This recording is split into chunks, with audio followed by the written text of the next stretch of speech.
So we're going to continue along the lines of avoiding predators. This is the third video, or the second avoiding predator videos.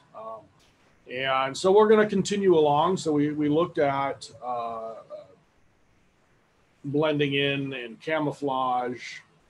And so what we're going to do now is talk about a particular predator. This is a cuttlefish. These are related to octopus and squid. And they have chromatophores, which are cells within their skin that actually allow them to change color. And so what I want you to know, and they can do it very, very quickly. And I do have a video of them actually doing that. So what I want you to know, they can do it in really three different methods. They can make a uniform coloration, which gives them all kind of one color. They can do a mottled coloration, which gives them kind of spots to blend in with rocks with algae growing on it. And then they can also do a disruptive coloration where it breaks up the pattern of their body, so it's hard to tell what they are. And so these are the kind of the three different methods that these guys will use. Very, very smart. And in a junction with that, which is not on the slides, like octopus, they also have an ink that they can display out and kind of hide them when they take off. So very, very hard to follow. All right, so let's talk about disruptive coloration. You'll see a lot of times you have these major patterns. You see it in zebras, and you see it in angelfish, and you see it in tigers. And what that does is basically breaks up the patterns. And so it makes it a little bit harder. You would think especially with this orange and black cat or this white and black fish, it looks pretty obvious. And what happens though is in their backgrounds, on a coral reef or in a grassland, that you don't see the outline of that animal as clearly. It makes it a little bit harder to detect. Now, up on the top, the zebra, what this does, and we'll talk about this a little bit more, it's called the dilution effect, and I'll mention it again. But the disruptive coloration is obviously, you can see this black and white animal just kind of standing there. I mean, that's not really hard. But what happens is, if I'm a predator, I'm usually looking for a single individual. And what this does is it makes it very, very hard, or it makes it at least harder, to tell one individual for another, especially when they're all moving and when they're all moving quickly. So disruptive coloration enhances survival. They've done tests on this. And I want you to know the two things there on the bottom. The patterns at the periphery enhance survival. And that means the edges. So if you break up the edges, it makes it harder for them to see. So when you're looking out, you're looking, and this is, I've been reading a book on Leonardo da Vinci. And when he painted, he was one of the first ones that actually was doing this. Everybody else kind of outlined their people. And he realized that edges are fuzzy, and he would smear his paint. And one of the reasons he's one of the most famous artists in the world. So patterns at the periphery enhance survival. And then the other thing is high contrast patterns also. So if the contrast is not enough, it really doesn't fool the eye, fool the brain. And you got to remember, not all predators are created equal. So the way we see is not necessarily how a cat sees or a dog sees. And so you have to take that into account. Who is your predator, and what type of eyes do they have? All right, so here's what we're talking about. So up on the top, we have very conspicuous. You have that very bright or dark line on the outside, and very easy to detect.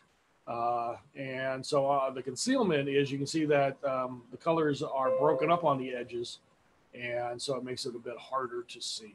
And we're seeing this in these pictures here with these animals. Again, they have this coloration, and you can see some of it kind of outlined, but then it breaks it up, in different spots. The yellow's in the middle, so it just makes it a little bit harder to tell where these things are. All right, and I mentioned this before, the dilution effect. What we find is there's safety in numbers, and they've always wondered about this. And the dilution effect makes it hard to when you're in a group, the predator's coming in. The big group might be easier for the predator to see, but as an individual, you're more apt to survive it. And it makes it harder for the predators to actually tell one individual from another. And so the very famous one is the dilution effect. And I'll tell the story in the Zoom about these guys, I think.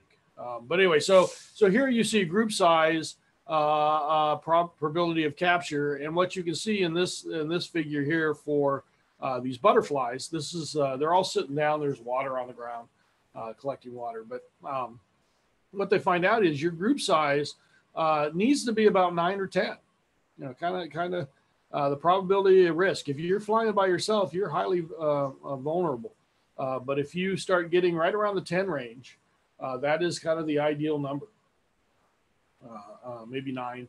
And then you can see as the group gets bigger, it doesn't really help you one way or the other. But there is a minimum number that's going to help you. All right, and mayflies, they emerge, and predators know that. So when they start emerging, the predators will kind of hang out, knowing that there's going to be this bonanza of food. And so what happens is, if you look at the dates, here's June 2nd, total population percent eaten. Almost, the first ones, almost all of them are.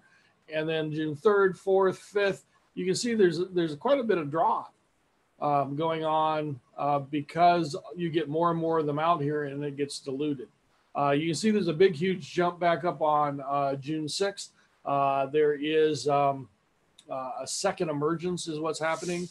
And also you're going to get some of the predators are going to get full. So they're not going to hunt as hard. So that's why June 6th might be a little off there.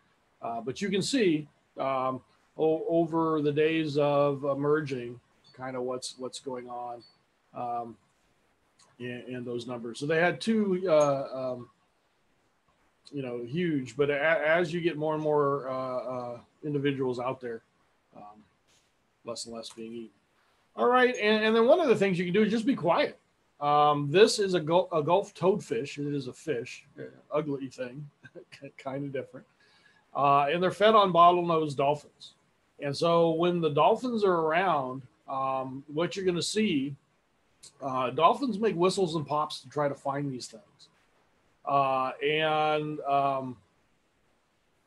So the call rate for these toadfish without the dolphins is pretty high. But what happens is all of a sudden when they start hearing the sound of the dolphin, they stop calling as much. And if you're looking at the different sounds, so you see dolphins with whistles and pops, dolphins with just pops alone, and dolphins whistles alone, and shrimp popping alone.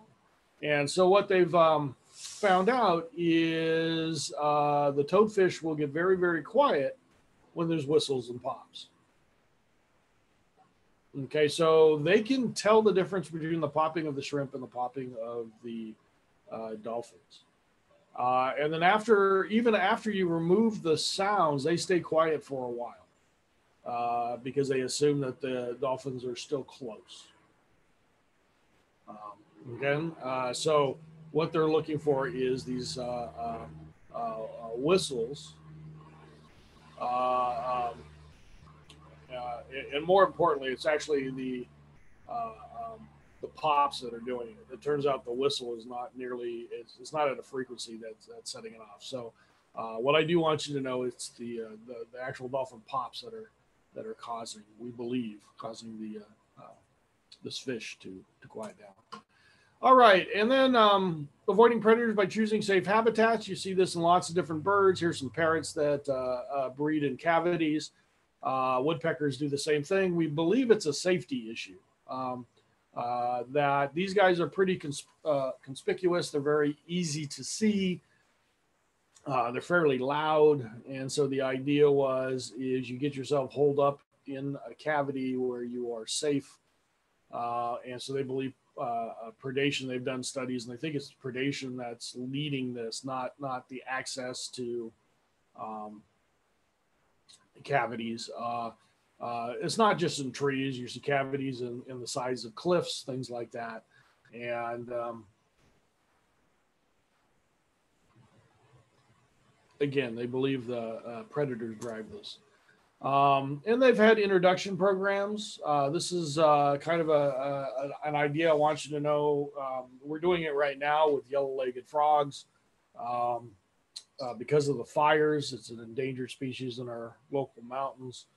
They're actually capturing them up. Unfortunately, this is not a great time of the year to do that, but they're taking them to the LA Zoo, actually, because they're worried about mudslides.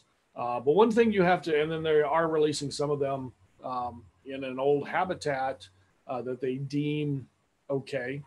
But one of the things that you have to realize is that things evolve. And so here is a rabbit, a wild rabbit that they were moving from one habitat to another. And as long as the predators were the same, they had the same avoidance techniques. The problem is these guys use odor as their major avoidance technique. And there is this animal down here on the bottom. And I thought I put the name on here, but I didn't. So it's a quoll, Quoll, down here on the bottom right. This is a marsupial, actually a carnivorous marsupial, kind of related to kangaroos and those things. But what happens is this rabbit did not evolve with these things and does not recognize the odor of them. So they get hit pretty hard. So even when we try to manipulate things, it's important to understand the whole life cycle, predator-prey relationships to be successful. And we will stop the share and stop the recording.